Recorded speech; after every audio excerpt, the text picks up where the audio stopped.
शेख हसीना वाजिद बांग्लादेश की ख़ातून वज़ीर अज़म ऐं शेख मुजीब रहमान जी साहिबज़ादी आहे ऐं बांग्लादेश जी पहिरीं औरत वज़ीर अज़म शेख हसीना वाजिद 26 दिसंबर 1947 ईस्वी ते बांग्लादेश जे हिकु ॻोठु नतजीपारा में जनम वरितो।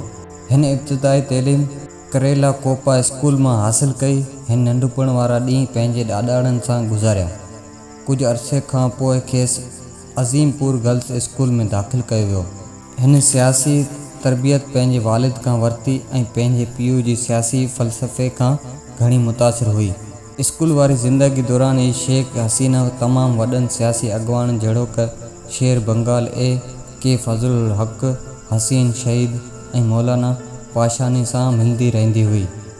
9वीं क्लास दौरान इल्मु शहरत जी पर्ची में खेसि उन करे फ़ेल कयो वियो जो हिन अयूब ख़ान जी पॉलिसियुनि जी तारीफ़ न कई।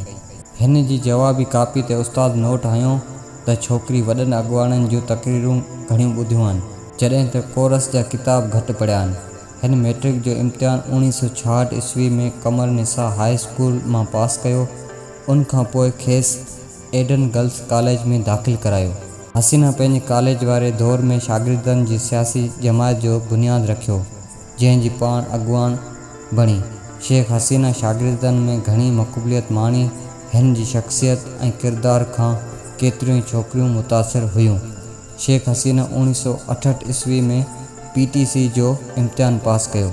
उन खां पोइ हिन बंगाल अदब में BA ऑनर्स करण लाइ ढाका यूनिवर्सिटी में दाख़िला वरिती ऐं पंहिंजे वालिद जी तरबियत हेठि रही, जंहिं खेसि सेखारियो त सियासत जो असुलु मक़सदु क़ौम जी ख़िदमत करणु आहे। हसीना अयूब ख़ान जी आमरीत ख़िलाफ़ 1962 ईस्वी वारी तहरीक में भरपूर हिसो वरितो। उहा तहरीक हुसैन शहीद सरवर्दी जी गिरफ़्तारी ख़िलाफ़ हलाई वई हुई। 18 नवंबर ते हसीना ऐं संदसि मुड़ुसु ढाका जेल में शेख मुजीब सां मुलाक़ात लाइ विया, जिते खेसि नज़रबंदि रखियो वियो हो। 1974 ईस्वी में जॾहिं शेख मुजीब मास्को वियो त हसीना पीउ जी वापसी ताईं पंहिंजे घर में रही। 1981 ईस्वी में शेख हसीना अवामी लीग जी सदर चूंडिजी वई।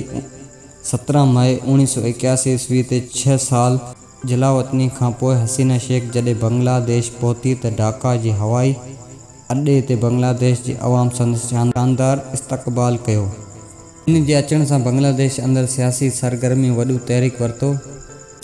1987 ईस्वी में शेख हसीना मुख़ालिफ़ धुर जे अॻुवान थी, जंहिं में खेसि 104 मेंबरनि जी हिमायत हासिल हुई। हिन मुख़ालिफ़ धुर जे अॻुवान जी हैसियत सां पार्लियामेंट मसइलनि खे वॾी ज़हानत सां उकलायो। 1996 ईस्वी वारे आम इलेक्शन में शेख हसीना जी जमायत अवामी लीग 147 सीटूं खटियूं। मुल्क जी 300 तकनि तां अवामी लीग खे 15 खां 16 मिलियन वोट मिलिया। शेख हसीना ऐलान कयो त हू JAPA-BNP जी सियासी जमायतुनि सां गॾियल हुकूमत ठाहिण लाइ तयारु आहे। जमहूरियत जी बहाली एवज़ बांग्लादेश जे अवाम खेसि जमहूरियत जे धीउ जो ख़िताबु ॾिनो। हीउ बुनियादी तौरु क़ौमपरस्त ख़्यालनि जी आहे।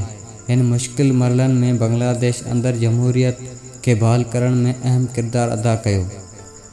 23 जून 1996 ईस्वी ते शेख हसीना बांग्लादेश जी वज़ीर अज़म तौरु हलफ़ खंयो। उन बैदि 2001 में इलेक्शन दौरान संदसि मुख़ालिफ़ धुर BNP जे अॻुवान ख़ालिद ज़िया चूंडूं खटे बांग्लादेश जे वज़ीर अज़म थी, जंहिं दौरान मुसलसल इलेक्शन न थियण करे बांग्लादेश जे अवाम में बेज़ारी रही। 2008 में हसीना वाजिद ॿीहर चूंडूं खटे बांग्लादेश जी ॿीहर वज़ीर अज़म थी आहे। हिन जी हुकूमत में शेख मुजीब जी क़ातिलनि खे फाही जी सज़ा आई ऐं ताज़ो संदसि वज़ीर अज़म हुअण दौरान सिंध मां GM सईद शेख अयाज़ क़ाज़ी फैज़ मोहम्मद ऐं ॿियनि खे सिविल एवार्ड ॾिनो वियो। हिन जे वज़ीर अज़म थियण सां अवाम जी कोशिश रंग लाथो ऐं वॾे अरसे खां पोइ बांग्लादेश में आमरीत जी तवील दौर जो ख़ात्मो थियो ऐं जमहूरियत जो सिॼ उभरियो।